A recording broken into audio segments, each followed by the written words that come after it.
नमस्कार भाई, क्या हाल चाल। उम्मीद करता हूँ आप सभी स्वस्थ होंगे, मस्त होंगे और अच्छे से एग्जाम की तैयारी कर रहे होंगे। मैं विवेक गुप्ता हाजिर हूँ आपकी सेवा में एक बार फिर से एल्किल हैलाइड का लेक्चर नंबर 3 लेकर। लेक्चर शुरू करने से पहले हम लोग पिछले दो वीडियोस की थोड़ी सी समरी जान लेते हैं। हम लोगों ने पिछले दो वीडियोस में क्या क्या पढ़ा था। तो हम लोगों ने स्टार्ट किया था halo alkane and hello arenes. तो उसमें सबसे पहले हम लोगों ने एक क्वेश्चन उठाया था, व्हाट इज हेलो एल्केन। तो उसमें मैंने बात की थी कि हेलो एल्केन क्या होते हैं। तो हेलो एल्केन क्या होते हैं, halogen derivatives of alkanes are known as halo alkane. मतलब एल्केन के हेलोजन व्युत्पन्नों को क्या कहते हैं, हेलो एल्केन कहते हैं। देन उसके बाद हम लोगों ने ये जाना था व्हाई वी नीडेड, हम इसको क्यों पढ़ते हैं। तो इसके बारे में मैंने बात की थी कि ये एग्जाम में 7 to 8 मार्क्स है, यानी कि 10 to 11% आता है, इसलिए पढ़ते हैं। इसके बाद हम लोगों ने पढ़ा था हाउ वी स्टडी, कैसे हम इसको स्टडी करेंगे। तो हम लोगों ने पूरे चैप्टर का ओवरव्यू बनाया था। उसके बाद हम लोगों ने दूसरे वीडियो में क्लासिफिकेशन पढ़ा था। देन इसके बाद हम लोग क्या करेंगे, नॉमेनक्लेचर पढ़ेंगे, nomenclature of halo alkane. nomenclature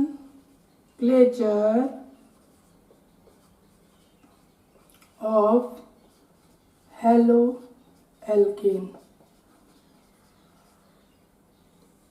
nomenclature of halo alkane. तो भाई किसी का भी नाम रखने से पहले कुछ बातें सोची जाती हैं। क्या सोची जाती हैं, अब घर में अगर बुजुर्ग लोग हैं, जिसके घर में बुजुर्ग लोग होते हैं, तो कहते हैं बेटा कुछ साधारण सा नाम रख लो। कैसा, साधारण सा नाम रख लो। अब मम्मी पापा को तो साधारण नाम समझ में नहीं आता, वो कहते हैं थोड़ा सा लेवल, थोड़ा हम लोग का ना, जिस जनरेशन में हम लोग जनरेशन के अकॉर्डिंग नाम रखे जाए। तो इसलिए दादा दादी के कहने से एक नाम रखा जाता है साधारण, यानी कि सिंपल नेम। एक रखा जाता है सिंपल नेम, और दूसरा, अब मम्मी पापा को वही तो गूगल से सर्च किए, बहुत सारे नाम मिल गए, बहुत सारे नाम मिल गए। तो मतलब अब हम लोग हेलो एल्केन्स पढ़ रहे हैं, यानी कि कार्बनिक कंपाउंड है। भाई हमारी बात तो अलग की है, इनके लिए भी कोई सिस्टम होता होगा। हाँ, इनके लिए भी एक सिस्टम है, उससे हम लोग IUPAC सिस्टम बोलते हैं। IUPAC name, IUPAC name. अब क्या होता है, हम लोग के दादा दादी क्या कहते हैं, भैया ऐसा करो कोई बहुत साधारण सा नाम रख लो। तो साधारण नाम भी इनके कुछ अलग होते हैं। हम लोग जैसे नहीं राम श्याम घनश्याम बोल दिए है ना, इनके नाम क्या होंगे। अब नॉर्मल बोल देते हैं किसी को, क्या कहेंगे, कोई चीज नॉर्मल है, हाँ थोड़ा शैतान टाइप का कहने, इसको आइसो बोल दो, इसको आइसो बोल दो। उसके बाद क्या बोल दो, नियो बोल दो, नी वो बोल दो। अब कहने लगे इनके बारे में जानकारी तो दीजिए सर, बताइए तो ये आइसो क्या होता है, नॉर्मल क्या होता है और नियो क्या होता है। तो इसके बारे में हम लोग अब बात करेंगे, what is simple naming system, या साधारण नाम प्रकरण क्या होता है। तो हम लोग जानेंगे सिंपल नेमिंग सिस्टम, साधारण नाम क्या होते हैं हेलो एल्केन्स के। देखिए भाई सिंपल नेम हम लोग कैसे करते हैं, सिंपल नेम।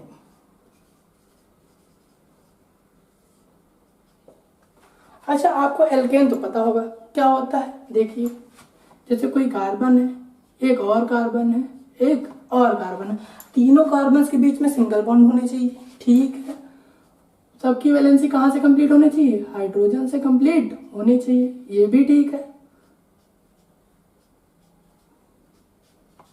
हाँ सर हो तो गई, इसके बाद अभी नहीं हुई सर यहाँ, ठीक है। अब ये देखिए ये क्या है सर, ये एल्केन है। कौन सा एल्केन है, अब इसी के लिए हमको क्या पढ़ना पड़ेगा, नॉमेनक्लेचर। अब सर इसमें कार्बन कितने हैं, 1 2 3, 1 2 3। सर हमें पता है कि 3 कार्बन अगर जहां पे होते हैं उसे कहते हैं प्रोप, उसे बोलते हैं प्रोप, क्योंकि एल्केन्स के नाम आपने पढ़ रखे हैं। तो सारे अगर सिंगल बॉन्ड है तो एल्केन का सफिक्स लगा देते हैं, यानी कि पूर्व लग्न लगा देते हैं। क्या लगाएंगे, एन। ये क्या हो गया, प्रोपेन हो गया, प्रोपेन हो गया, या इसी को हम लोग प्रोपेन बोलेंगे। अब क्योंकि इसमें कहीं भी कोई साइड चेन नहीं है, इसीलिए हम लोग इसको नॉर्मल प्रोपेन बोल देंगे, इसीलिए इसको क्या बोल देंगे, नॉर्मल प्रोपेन। अच्छा सर हम लोग बात तो हेलो एल्केन्स की कर रहे थे, हाँ तो मैं बताता हूँ वो भी हेलो एल्केन्स क्या होता है। अब मान लीजिए हमने यहाँ से एक H हटा दिया, एक H हटा दिया और यहाँ पे कोई X लगा दिया, तो अब देखिए यहाँ पे क्या हो गया, इसका नाम ये हैलाइड है, ये हैलाइड है। आपको X मैंने बताया था पिछले वीडियोस में, X क्या होता है, X क्या होता है, fluorine, chlorine, bromine, and iodine. Astatine नहीं लेते हैं क्योंकि वो रेडियो एक्टिव होता है। ठीक है, यहाँ तक की बात हो गई, आगे की बात करते हैं। बोलिए यहाँ तक की बात आपको समझ में आ गई है ना? आगे बात करते हैं, इसका नाम कैसे लिखेंगे? अब सर ये तो प्रोपेन हो गया, अब ये क्या है? हैलाइड। तो इसको हम लोग क्या लिख लेंगे? हेलो प्रोपेन, इसको हेलो प्रोपेन बोल दीजिए क्या? अब देखिए इतने ग्रुप को हम लोग प्रोपिल बोलते हैं, इतने ग्रुप को, इस वाले ग्रुप को हम लोग प्रोपिल बोलते हैं क्योंकि एक हट गया, यानी कि क्या हो गया? ये एक एल्किल बन गया। अब प्रोपेन से एक H अगर निकालेंगे तो वो प्रोपिल हो जाएगा, इसीलिए हम लोग क्या बोल देंगे इसको? प्रोपिल हैलाइड, है लाइड बोल देंगे। यहां तक की बात आपको समझ में आ गई? बोलो जी, यहां तक बात समझ में आ गई? तो आगे बढ़ते हैं हम लोग। क्या होता है सिंपल नेमिंग में? ऐसे ही लिखेंगे, प्रोपिल हैलाइड। अब मान लीजिए आ गई बात नॉर्मल, हमने लिखा है, ये भी क्या होगा? नॉर्मल, नॉर्मल प्रोपिल हैलाइड होगा। ये भी क्या होगा? नॉर्मल प्रोपिल हैलाइड हो जाएगा। ये भी नॉर्मल प्रोपिल हैलाइड हो जाएगा। अब हम लोग बात करेंगे सिंपल नेम में दूसरी टाइप की, कौन सी? जिसमें होता है आइसो। सर आइसो क्या होता है? अब मान लीजिए आपने एक कार्बन ले लिया, एक कार्बन ले लिया, उससे एक मिथाइल ग्रुप इधर लगा है और एक मिथाइल ग्रुप इधर लगा है और एक हाइड्रोजन लगा है और एक आपका एक्स लगा है। मतलब इस तरीके की कंडीशन अगर देखेगी, मतलब देखिए आपके कार्बन के साथ अगर दो CH3 लगे हुए हैं, दो CH3 लगे हुए हैं, यानी कि आपके कार्बन के साथ दो लगे हैं, तो उसको हम लोग सेकेंडरी बोल देंगे। क्या बोल देंगे? सेकेंडरी बोल देंगे। और क्या है? अब ये इतना ग्रुप देखिए प्रोपिल है, प्रोपिल है, और एक्स क्या है? हैलाइड है, एक्स है हैलाइड है। इसको हम लोग सेकेंडरी प्रोपाइल हैलाइड बोल सकते हैं, या क्या बोल सकते हैं? इसको हम लोग आइसो प्रोपिल हैलाइड भी बोल सकते हैं। इसे हम लोग क्या बोल सकते हैं? आइसो प्रोपिल हैलाइड भी बोल सकते हैं। ठीक है, इसके आगे की बात करते हैं। अब हम लोग चलते हैं नियो की तरफ। नियो क्या होता है? सर यहां से बात कुछ कुछ तो समझ में आ रही। अब ये कार्बन का एक H बचा हुआ है, तो वहीं से हम लोग बात करेंगे। क्या देखते हैं? ये एक हो गया, एक और हो गया, एक और हो गया, एक और हो गया, एक यहाँ पे X लगा दीजिए, यहाँ पे CH3 कर दीजिए, यहाँ भी CH3 और यहाँ भी CH3। अब देखिए यहाँ पे जो आपका कार्बन हैलोजन से ऐड है उसके साथ तीन कार्बन चेन अलग अलग लगी हुई। कार्बन चेन क्या है?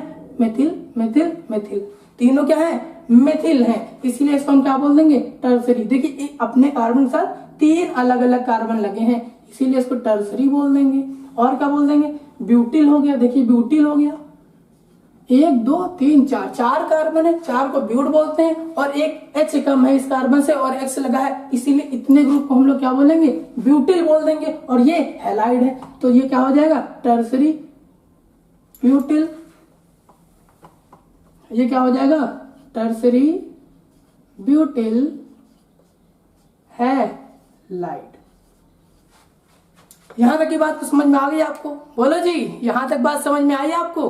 आगे बढ़ते हैं हम लोग। अब किधर चलेंगे? अब सिंपल नेमिंग इसी प्रकार से होगी आपकी। लेकिन अच्छा, इसमें अगर मैं बात करूं आपका, ये देखिए एक कार्बन, एक और कार्बन, एक और कार्बन, एक और कार्बन, एक और कार्बन, एक और कार्बन, एक और कार्बन। इसकी वैलेंसी यहां से कंप्लीट कर दीजिए, इसकी यहां से, इसके एक H यहाँ दे दीजिए, इसको एक H यहाँ दे दीजिए, इसको एक H यहाँ, एक यहाँ, एक यहाँ, और CH2 कर दीजिए, एक X। अब इसका जनरली हम लोग नाम नहीं लिख सकते, इसीलिए यहाँ पे आपका सिंपल नेमिंग सिस्टम क्या हो जाता है?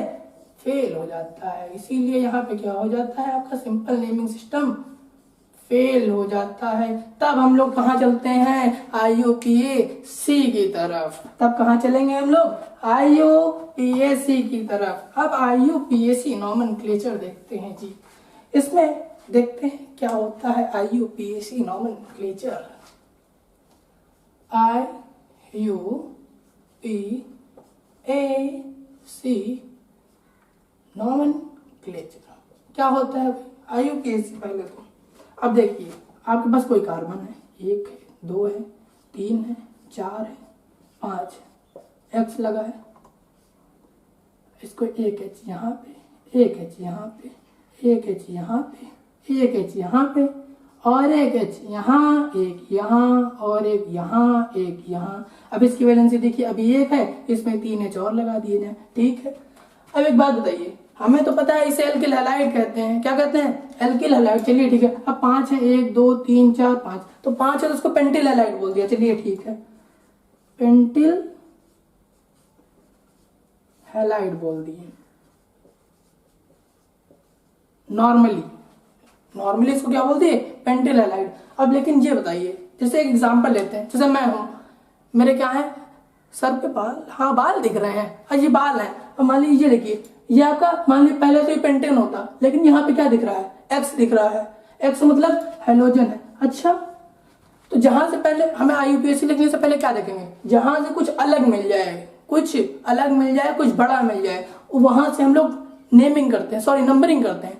जहां से हमें कुछ बड़ा मिल जाए वहां से हम लोग नंबरिंग स्टार्ट कर देते हैं। देखिए यहाँ इसको हम लोग 1 बोल देंगे, इसको 2 बोल देंगे, इसको 3, इसको 4 और इसको 5। अब देखिए जैसे मेरे बाल है वैसे ही यहाँ पे क्या है, एक्स है। एक्स है तो हम लोग क्या लिखेंगे, मैं विवेक गुप्ता हूं और मेरे सर में बाल है, ठीक है। अब सर की बात हुई, तो देखिए यहाँ पे ये पेंटेन है, इसमें एक एक्स लगा है पहली पोजीशन पर। कहाँ पे, पहली पोजीशन पर, इसीलिए इसको हम लोग क्या बोलेंगे, 1 हेलो। अब देखिए इतने पूरे ग्रुप को तो हम लोग पेंटेन बोलते हैं ना, हेलो की पोजीशन बता दी गई। अब सारे बॉन्ड के बारे में बात हो गई, इसीलिए हम इसको क्या बोल देंगे, 1 हेलो पेंटेन। तो कहने का मतलब ये है कि आपको पोजीशन भी बतानी होती है। IUPAC नॉमेनक्लेचर में आपको पोजीशन भी बतानी होती है, इसीलिए हम लोग यहाँ पे इसकी पोजीशन भी बताएंगे। अच्छा, एक और एग्जांपल ले लिया जाए, अगर एक और एग्जांपल ले लिया जाए, देखिए क्या होगा, एक सी ले लिया, एक और सी ले लिया, एक और सी ले लिया, एक सी ले लिया, एक X ले लिया, एक H3 यहाँ पे, एक H3 यहाँ पे, एक H3 यहाँ पे। आपको याद होगा हम लोगों ने इसको क्या बोला था, नियोब्यूटेन। अगर यहाँ H लगा होता है तो हम इसको क्या बोलते हैं, नियोब्यूटेन। लेकिन हमें यहाँ पे IUPAC नॉमेनक्लेचर करना है, इसीलिए हम लोग यहाँ पे क्या करेंगे, नंबरिंग करेंगे। देखिए कहाँ से H आपको पास, X पास मिल रहा है, 1 2 3, 1 2 3। अच्छा यहाँ से देखिए 1 2, तो कार्बन। अच्छा यहाँ से आपको एक बात और पता चलती है कि हमें लॉन्ग चेन तक जाना है, लॉन्ग चेन तक जाना है, तो हम लोग वहां से एक्स ग्रुप के पास जाएंगे जहां से हमें लॉन्ग चेन भी मिलेगी और सबसे पास भी मिलेगा। इसीलिए हम लोग यहाँ से अगर स्टार्ट कर दें, 1 2 3, ठीक है। अब देखिए आपका हेलोजन जो है कौन से ग्रुप, कहाँ कौन सी पोजीशन पे आ गया, दूसरी पोजीशन पे। आपका हेलोजन दूसरी पोजीशन पर आ गया है, इसीलिए हम लोग इसको क्या लिखेंगे। अच्छा यहाँ पे हमें एक बात और याद रखनी होती है, वैसे तो ये जनरली है, लेकिन अगर कोई भी ग्रुप यहाँ पे लगा, मान लीजिए ब्रोमीन लगा होता और ये मिथाइल है, देखिए दूसरे पर ब्रोमीन भी, अगर यहाँ ब्रोमीन होता तो ब्रोमीन भी है और मिथाइल भी, तो यहाँ पे हम लोग अल्फाबेटिक ऑर्डर भी यूज करते हैं, अल्फाबेटिक ऑर्डर भी यूज करते हैं। देखिए क्या होगा, अब यहाँ पे H है और M है, तो H तो पहले आता है, इसीलिए हम लोग इसको पहले लिखेंगे 2 हेलो, 2 हेलो। अभी मैं इससे एग्जांपल ले लूंगा, और ये देखिए 2 पे मिथाइल, कॉमा लगा दीजिए, 2 पे मिथाइल कर दीजिए, और 1 2 3 प्रोप है, 3 है तो प्रोप है, और सब सिंगल बॉन्डेड है, इसीलिए इसको क्या बोल देंगे, प्रोपेन। अब ठीक है, अब मैं थोड़ी सी जनरली बात कर लेता हूँ। आप लोग तो बहुत इंटेलिजेंट है, लेकिन शायद कोई बच्चा ऐसा हो जिसको इस बारे में जानकारी कम हो या ना हो, तो मैं इस बारे में थोड़ी सी बात कर लेता हूँ जनरली। देखिए क्या होता है, अब आपको मान लीजिए नंबर ऑफ कार्बन दिएगा, आपको किसी ने 10 दे दिया, शायद आपको नाम ना पता हो, तो इसीलिए मैं आपको 10 तक पहले नाम बता देता हूँ कि 10 कार्बन होंगे तो उसको हम क्या कहेंगे, या 1 कार्बन होगा तो उसको हम क्या कहेंगे। ठीक है, यहाँ तक देखते हैं पहले। अगर आपके पास 1 कार्बन होता है तो उसे हम लोग मिथ बोलते हैं, 2 कार्बन होता है तो उसको हम लोग एथ बोलते हैं, 3 कार्बन होते हैं तो उसे हम लोग प्रोप बोल देते हैं, 4 कार्बन है तो ब्यूट बोल देंगे, 5 कार्बन हुए तो पेंट बोल देंगे, 6 कार्बन हुए तो हेक्स बोल देंगे, 7 कार्बन हुए तो हेप्ट बोल देंगे, 8 कार्बन हुए तो ऑक्ट बोल देंगे, 9 कार्बन हुए तो नॉन बोल देंगे, और 10 हुए तो डिक बोल देंगे। अच्छा इसके बाद अब मान लीजिए आपके किसी कार्बन चेन के साथ, मान लीजिए आप कीजिए कोई कार्बन चेन है, तो एक ब्रोमीन यहाँ लगा है, एक ब्रोमीन यहाँ लगा है। अब ये 2 ब्रोमीन है, तो कहीं पे अगर 2 ग्रुप लगे हो तो उसको हम लोग डाई बोलते हैं। मतलब अगर एक ग्रुप है, कोई भी ग्रुप अगर एक है तो उसको हम लोग मोनो बोलते हैं। 2 ग्रुप्स हैं तो डाई बोलते हैं। 3 ग्रुप्स होते हैं तो ट्राई बोलते हैं। 4 ग्रुप्स होते हैं तो टेट्रा बोलते हैं। 5 ग्रुप्स होते हैं तो पेंटा बोलते हैं। 6 ग्रुप्स हुए तो हेक्सा। इसी तरह से आगे बढ़ता जाता है। ठीक है, यहाँ तक की बात आपको समझ में आ रही है? बोलो जी, यहाँ तक बात समझ में आई? आगे चलते हैं। अब हम लोग नॉमेनक्लेचर करेंगे, बहुत सारे, ढेर सारे नॉमेनक्लेचर करेंगे यहाँ से हम लोग। चलिए हम लोग बढ़ते हैं पहले एग्जाम्पल की तरफ। देखते हैं पहला एग्जाम्पल क्या होने वाला है। ठीक है, पहले एग्जाम्पल की तरफ बढ़ते हैं। मान लीजिए मैंने एक कार्बन ले लिया, एक और ले लिया, एक और मैंने 5 कार्बन की चेन ले ली। ठीक है, एक ब्रोमीन यहाँ पे लगा दिया और एक ब्रोमीन यहाँ पे लगा दिया। इसकी वैलेंसी H2 से कंप्लीट कर दी। इसकी वैलेंसी में भी हम लोगों ने 2H लगा दिए। इसकी वैलेंसी में एक H, इसकी वैलेंसी में एक H, इसकी वैलेंसी में एक और H, और इसकी वैलेंसी देखिए 1 है, इसीलिए हम लोग यहाँ पे 3H लिख देंगे। आपका कंपाउंड बन के तैयार हो गया है जी। तो ठीक है, अब हम लोग बात करेंगे नंबरिंग की। तो मैंने आपको पहले ही बताया है कि नंबरिंग कहाँ से स्टार्ट करेंगे, जहां से कोई अलग ग्रुप सबसे पहले मिल जाएगा। अब देखिए यहाँ पे सबसे पहला ग्रुप सबसे पहले कार्बन पे, इसीलिए हम लोग इसको यहाँ से स्टार्ट करेंगे नंबरिंग करना। इसको 1 बोलेंगे, इसको 2, इसको 3, इसको 4, इसको 5। आपके पास कार्बन कितने हैं? 5 है, तो इसको पहले ही आप क्या कर लीजिए, पेंट लिख लीजिए। ठीक है, अब देखिए 1 और 3 2 पे ब्रोमीन है, और मैंने बोला जब 2 एक ही जैसे ग्रुप अलग अलग जगह पर है तो उसको हम लोग डाई बोलेंगे। इसीलिए हम लोग क्या बोलेंगे, इसको 1,3 डाई। अब ब्रोमीन है, ब्रोमीन को हम लोग, कोई भी अगर आपका हैलाइड है तो उसको हम लोग हेलो बोलेंगे। क्या बोलेंगे? हेलो। जैसे फ्लोरीन को फ्लोरो, क्लोरीन को क्लोरो, ब्रोमीन को ब्रोमो, आयोडीन को आयोडो बोलेंगे। तो इसीलिए हम लोग उसको 1,3 डाई ब्रोमो कॉमा लगा दीजिए यहाँ पे, बढ़िया सा एक सुंदर सा कॉमा। और ये देखिए 1 2 3 4 5 कार्बन है, सब सिंगल बॉन्ड है, पेंट लिख दिया। अगर एल्केन होता है सारे सिंगल बॉन्ड होते हैं, इसीलिए हम लोग क्या लिखेंगे इसको, एन, यानी कि ये किसका सफिक्स है, ये सफिक्स है एल्केन्स का। मतलब क्या है, ये एक एल्केन का डेरिवेटिव है, इसीलिए इसका नाम क्या हो जाएगा, 1,3 डाई ब्रोमो पेंटेन। बोलो जी, समझ में आया? बढ़ते हैं आगे हम लोग दूसरे एग्जाम्पल की तरफ। चलिए बढ़ते हैं हम लोग दूसरे एग्जाम्पल की तरफ, देखते हैं क्या होता है आपका दूसरा एग्जाम्पल। ठीक है, ये आपका आ गया एग्जाम्पल नंबर 2 आ गया। देखते हैं क्या होता है।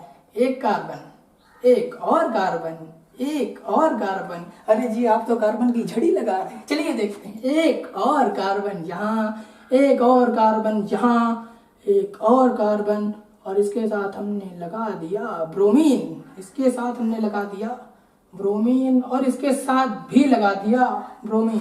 इसकी वैलेंसी एक H से कंप्लीट, इसकी वैलेंसी एक और H से कंप्लीट, इसकी H 3 हो जाएंगे, 3 H से कंप्लीट होगी। इसकी देखिए 1 2 3, तो एक और H यहाँ लगाना पड़ेगा। ठीक है जी, यहाँ पे देखिए इसकी वैलेंसी 3 H से कंप्लीट, इसकी एक कम है तो इसकी एक और H से कंप्लीट, इसकी 2 कम है तो 2 H से कंप्लीट।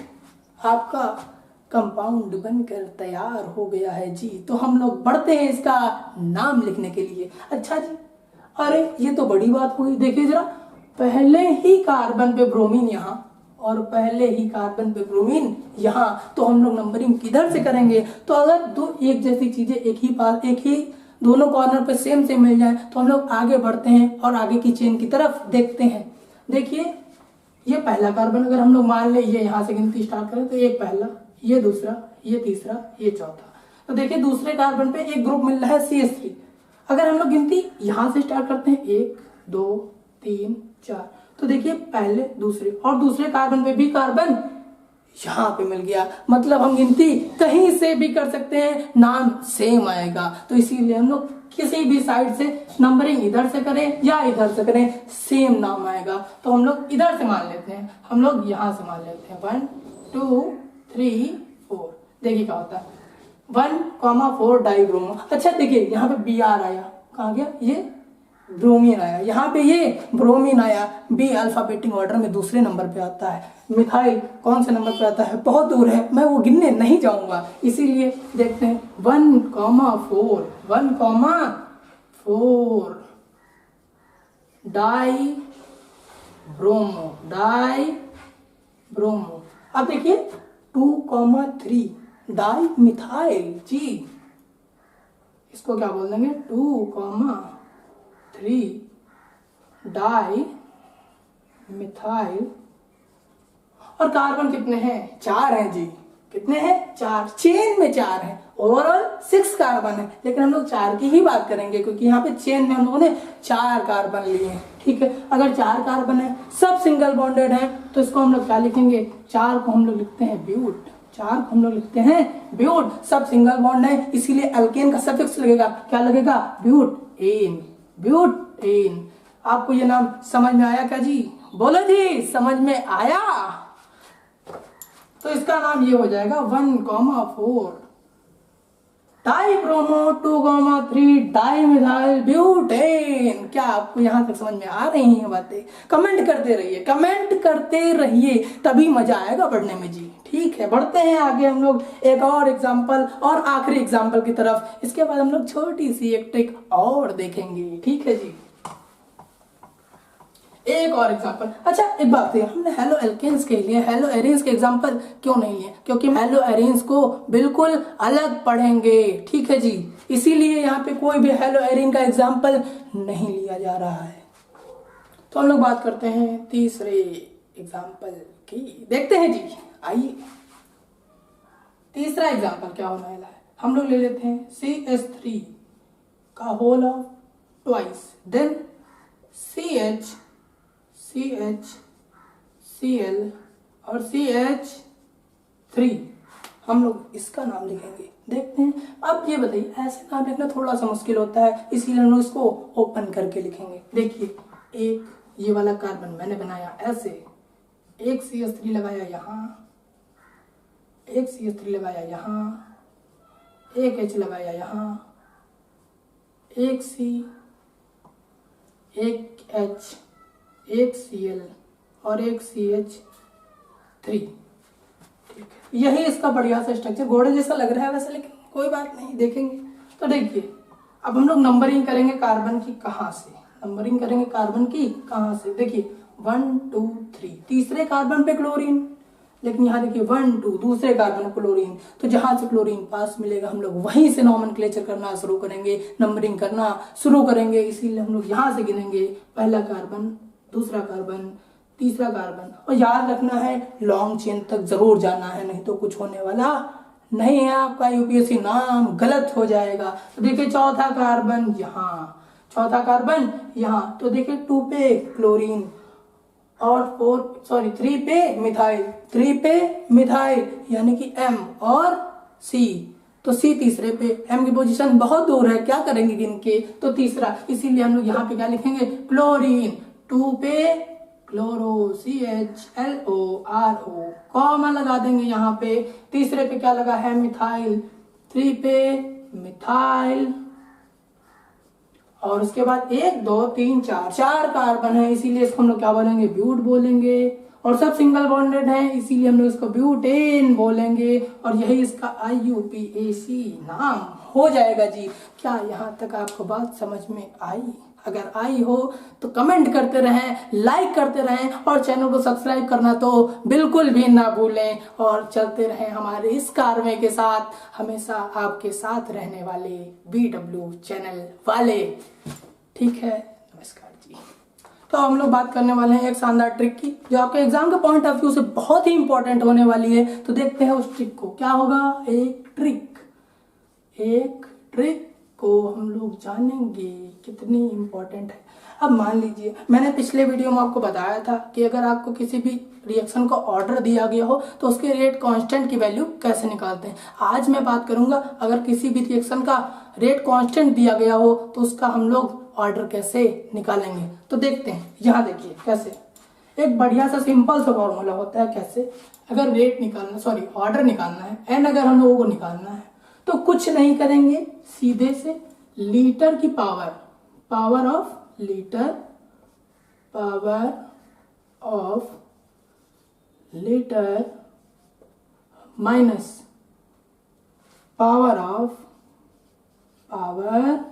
ऑफ टाइम, बस इतना करना है और आपका ऑर्डर निकल के आपकी आंखों के सामने होगा। अभी मैं दिखाता हूं। अच्छा, आपको अगर के की वैल्यू दे दी गई हो सेकेंड इनवर्स के की वैल्यू अगर सेकेंड इनवर्स दी गई हो तो उसका ऑर्डर कैसे निकालेंगे। देखिए, अब हमें एन निकालना है। यहाँ पे देखिए लीटर की पावर 0 और मोल की पावर ऑल्सो 0। लीटर की पावर 0 माइनस यहाँ पे लगा है और ये देखिए ये भी माइनस का 1 है, तो n इज इक्वल टू 1। ये फर्स्ट ऑर्डर की आपकी रिएक्शन होगी। अच्छा, अगर बात करें हम लोग किसी और भी रेट कांस्टेंट से ऑर्डर निकालने की, तो ठीक है निकालेंगे, बिल्कुल निकालेंगे, क्यों नहीं निकालेंगे। अब जैसे आपको ऑर्डर दे दिया गया रेट कांस्टेंट का, ये देखिए मोल, लीटर इनवर्स, सेकेंड इनवर्स। ठीक है, मुझे नहीं पता ये किस ऑर्डर की रिएक्शन है, लेकिन मैं ये करूंगा। देखिए कैसे। तो यहाँ पे हम लोग n की वैल्यू अगर निकालने जाएंगे तो लीटर की पावर मतलब -1, सेकेंड की पावर -1।